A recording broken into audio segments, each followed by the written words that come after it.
A Polícia Federal intimou o ministro da Secretaria-Geral da Presidência da República, Luiz Eduardo Ramos, e o diretor-geral da Agência Brasileira de Inteligência, a ABIN, Alexandre Ramagem, para prestarem depoimento no inquérito das fake news. Eles serão ouvidos sobre a live em que o presidente Jair Bolsonaro criticou o sistema eleitoral brasileiro e disse que apresentaria provas de supostas fraudes nas urnas eletrônicas. A intenção da Polícia Federal é apurar qual foi a participação de Ramos e Ramagem na transmissão. As oitivas serão compartilhadas com o Tribunal Superior Eleitoral, que também investigava as críticas ao sistema eleitoral feitas na live do Bolsonaro. O presidente da República foi incluído no inquérito das fake news a pedido do TSE. Eu quero conversar com o nosso Paulo Pousonov agora. Vamos começar com você, Paulo, justamente sabendo que participação seria essa dos ministros, o que teria aí muito para se investigar uma participação dos ministros dentro de uma live? Olha, Paulo, não sei mesmo. Qual foi a participação? Eles estavam ali, estavam do lado do presidente, né? Será que eles ligaram algum aparelho na tomada? Não sei qual foi essa participação. O que me chama a atenção nessa convocação, intimação aí da PF no âmbito do inquérito das fake news é essa expressão mesmo que a gente importou assim do inglês, fake news. O que é fake news? As críticas do presidente às urnas eletrônicas, ao sistema eleitoral, isso se configura fake news? Fake news é uma palavra meio guarda-chuva, né? Ela serve para absolutamente tudo. Então, tudo de que eu não gosto agora é fake news. Isso me lembra até uma frase do Milor Fernandes, né? Que ele dizia que democracia é quando eu mando em você, ditadura é quando você manda em mim. Então, a gente vê que essa fake news é uma palavra que está sendo usada para legitimar esse ímpeto ditatorial mesmo de mandar nas pessoas e de decidir do que elas podem ou não duvidar. Eu acho que não existe nada mais legítimo numa democracia do que você questionar, duvidar, criticar de um sistema eleitoral que inclusive, de entendimento difícil para a maioria das pessoas, porque hoje em dia o seu voto é uma coisa intangível, né? Você clica lá no botãozinho, ouve a musiquinha, o voto vai para o éter e você tem que confiar que o seu voto vai ser contabilizado. Então, é uma crítica muito legítima. Eu acho que o presidente Jair Bolsonaro muitas vezes tropeça nas palavras, usa uma retórica muito belicosa, né? Talvez essa questão toda aí do voto auditável tivesse seguido um curso mais tranquilo, não fossem palavras. Mas isso aí é uma análise minha, estética, que não vem muito ao caso do mérito. O mérito é que o sistema eleitoral brasileiro, hoje em dia, está em xeque e o presidente da República tem todo o direito de questioná-lo.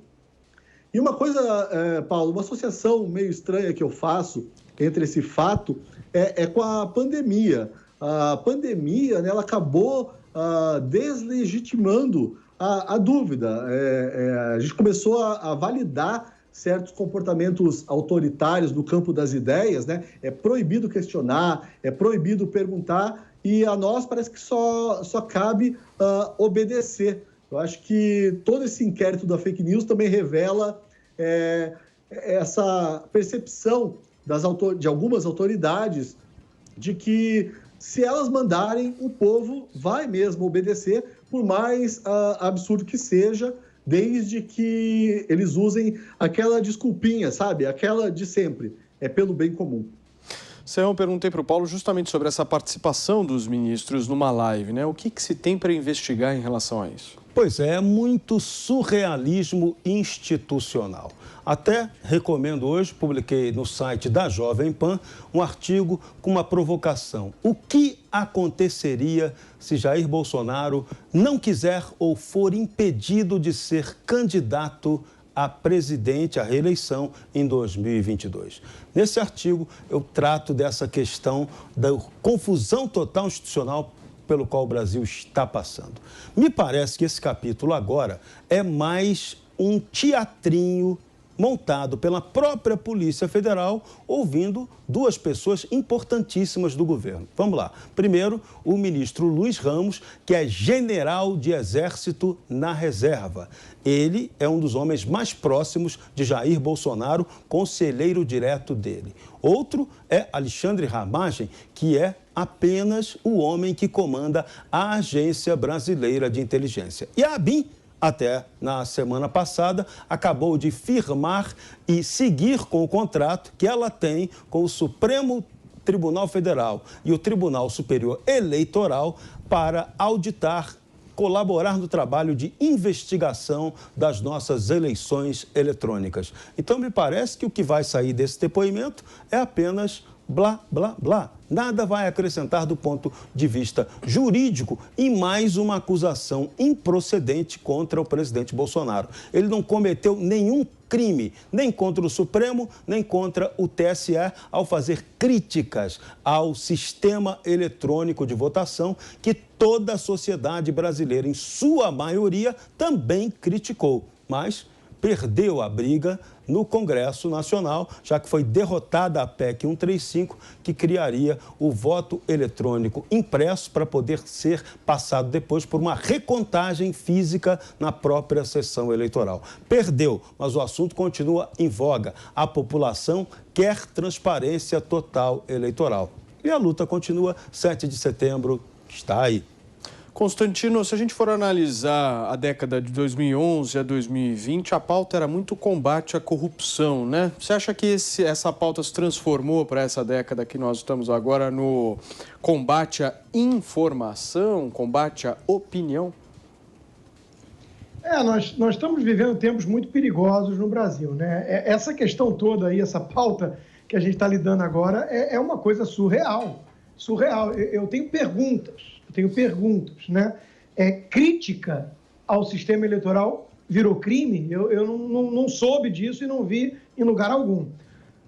Espalhar fake news, que seja, está tipificado como crime exatamente aonde no Código Penal, porque eu também procurei e não encontrei. Se tiver, eu quero muito que me apontem, porque eu gostaria de enquadrar o TSE. Não é o TSE que faz campanha dizendo que provavelmente é o seu presidente, né? O melhor sistema do mundo e que é inviolável? Pois bem, o presidente, não nessa live referida, mas na entrevista aqui na Jovem Pan, pouco depois, né, ele apresentou a prova pela própria Polícia Federal de que a urna inviolável foi violada. Então, se tem alguém aí espalhando fake news, parece que não é nem o presidente, né? E isso, lembrando, isso não é crime, por sorte do ministro Barroso e do TSE. Veja, o Brasil, o Butão e Bangladesh têm esse modelo. Uma urna de 30 anos atrás, que a Corte Constitucional da Alemanha rejeita para o seu país. Todos os principais países desenvolvidos do mundo adotam algum tipo de materialidade do voto. E não é por falta de capacidade tecnológica. Falam muito em ciência, nessa pandemia virou moda, está em voga isso. Especialistas foram escutados para mostrar a fragilidade desse modelo e a opacidade, a caixa preta. Então, de novo, nós estamos vendo aqui coisas muito estranhas acontecendo. Porque a narrativa vai da seguinte forma, Paulo. O presidente Bolsonaro está com um discurso derrotista, antevendo a derrota em 2022 e preparando uma não aceitação com base nessa desculpa. Essa é a narrativa oficial na imprensa, né? Mas o presidente Bolsonaro, quando era deputado, Bolsonaro já tinha essa pauta. E que tinha em conjunto com o PDT, com os tucanos. Os tucanos tentaram fazer uma auditoria na urna e não conseguiram. E leram um relatório pedindo a evolução do sistema. Então, de repente, houve uma articulação do Supremo e a comissão que analisava o caso foi esvaziada. E os partidos trocaram os deputados que tinham interesse nessa agenda por outros que não tinham interesse ou eram contra. E aí houve a derrota democrática, sob uma baita ingerência de outro poder. Tudo isso muito estranho. E esse mesmo poder que soltou Lula e que o tornou elegível numa marretada bizarra.